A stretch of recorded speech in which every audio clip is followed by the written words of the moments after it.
ai isaming jerengtit lamkang kaujai hoji isamak Thamlapopi Village Authority ki secretary oina pampujari ngasi Thamlapopi Village Authority akoina media press conference ki khudong chaba lauraga wafam khara thamjaning badi atopagi wafam din nachade haukiba tang kunnipan September amasung October ki tang ahum numita TX besang mahakna press media ki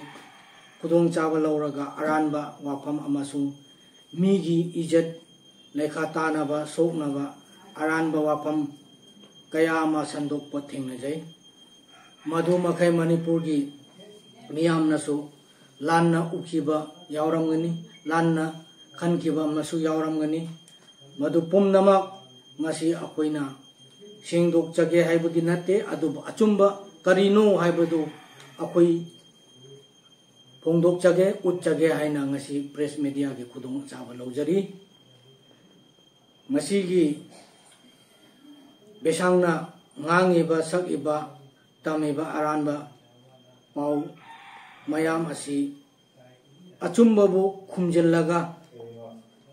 aranbabu chumi haina phongdokpa haibasi yararoi aduga madu makhaise documentally aduga history gi matung inna besangna aranba phongdok giba makai mayamnasu media gi khutangda asi chumi lali haibasi concern authority amasung lamkang whole tribe nasu masi gi matang se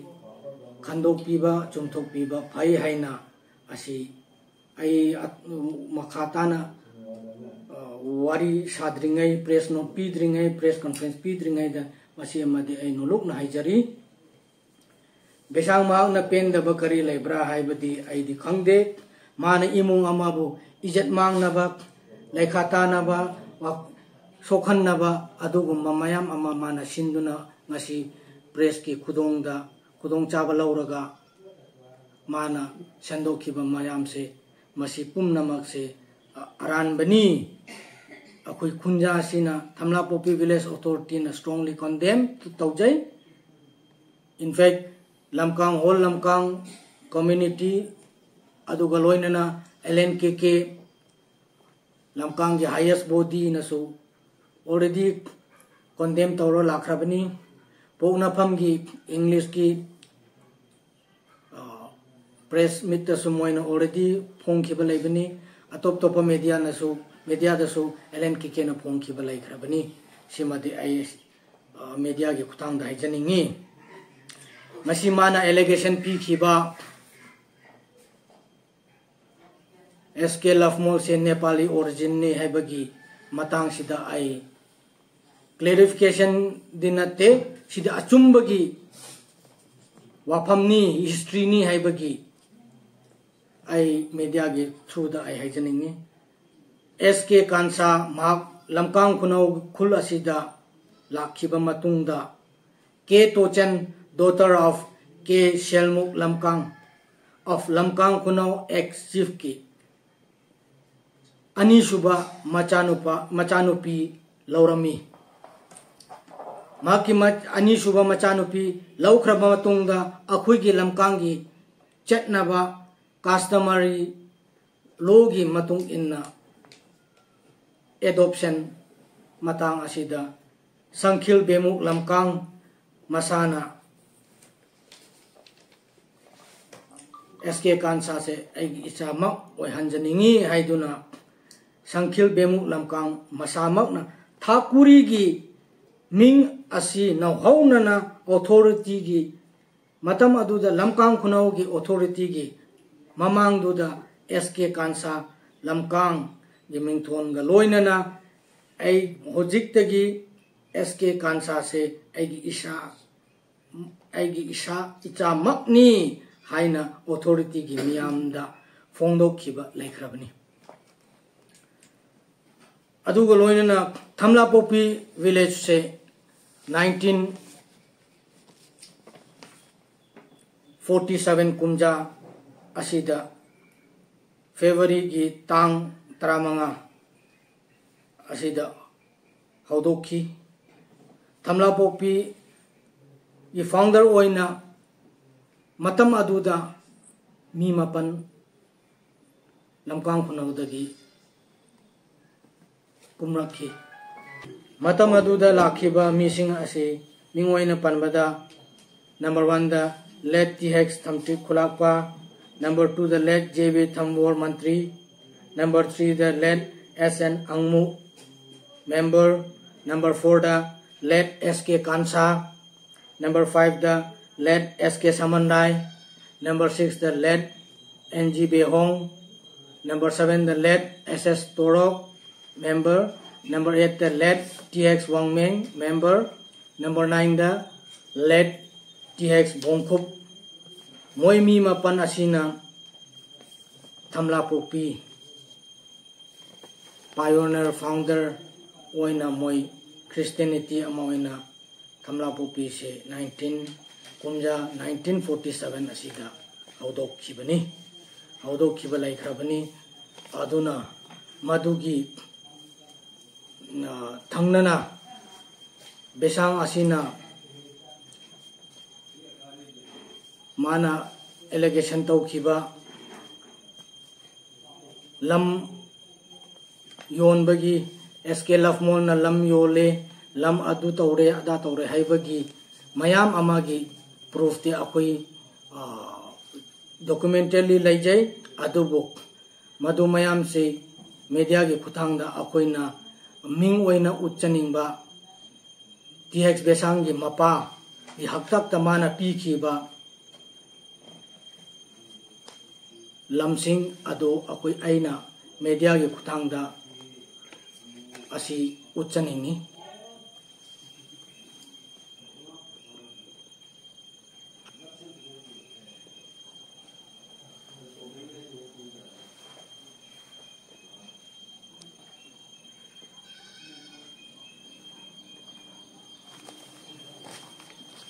अदुगी मखाताना मागे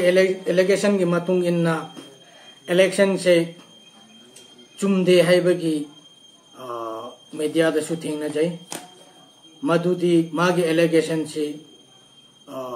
आई village secretary अमा ओइना मसीदे अरानबनी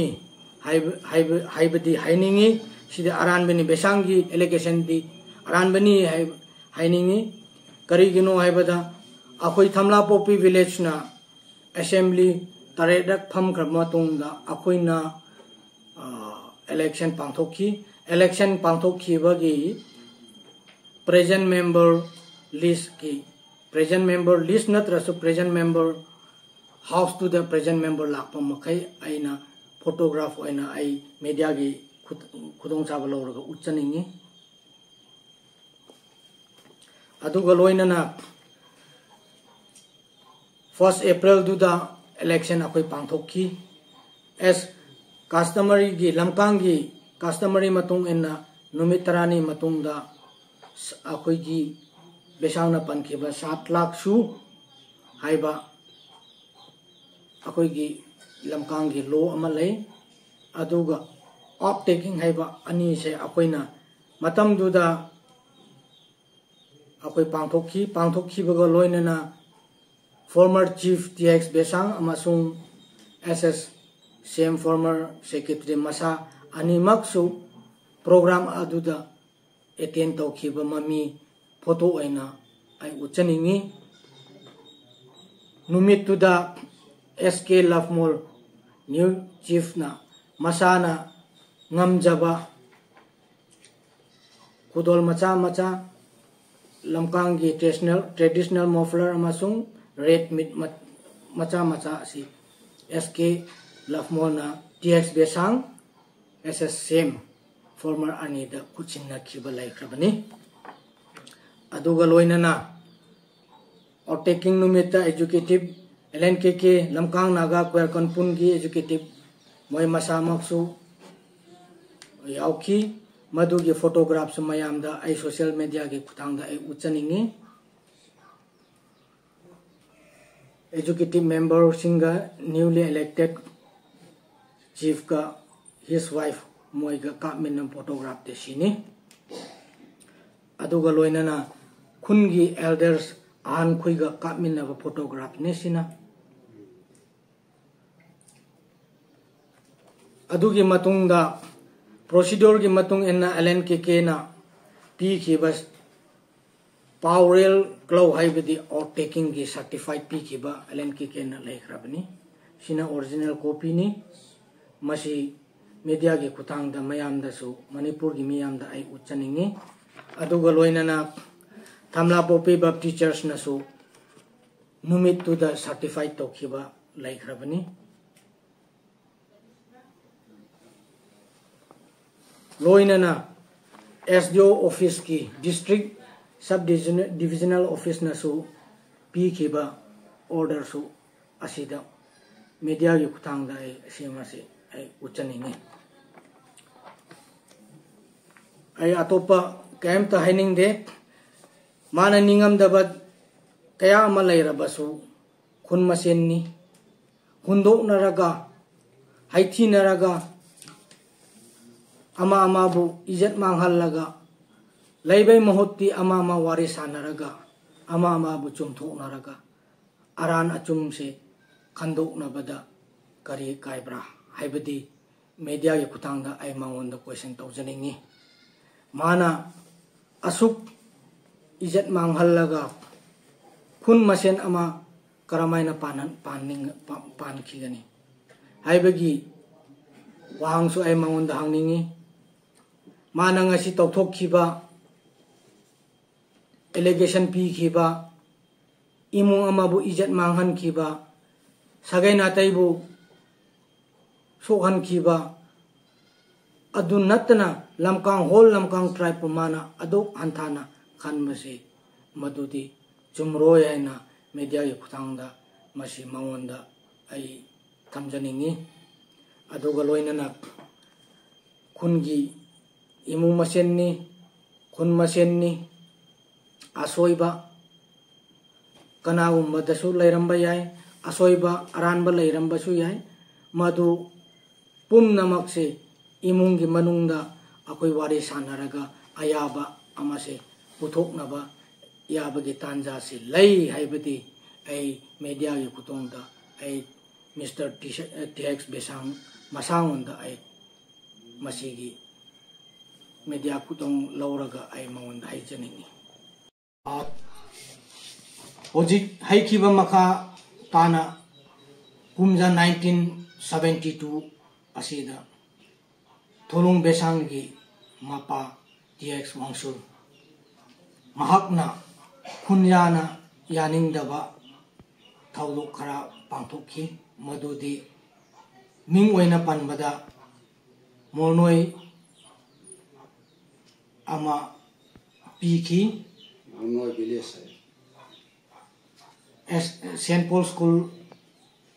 ama piki madugi matang duda khunjana khoisauna ba yaning daba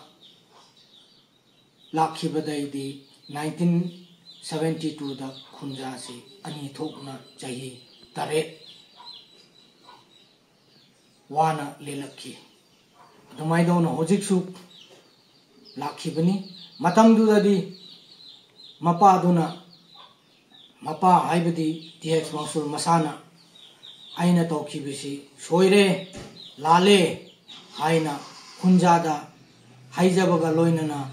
o ama puthoaga masi pumnamak se aigi asoibani aranbani hojikti khunja se pundaba yade ama oina chattaba yade haibagi mana customer gi logi matung inna o ama puthoaga khunja se yanaba ama pura khiba lai khrabani hojik haijabadi TX Besang nahak naso wakan kanbiu media kuthong da hundok naraga aran ba sandok naraga laibay mahutta imung manung warisa naraga kun masen warisa naraga afaba lambi ama sendopadi कायदब्रा हाइना सिमदि हाइजनिंगी। Thank you.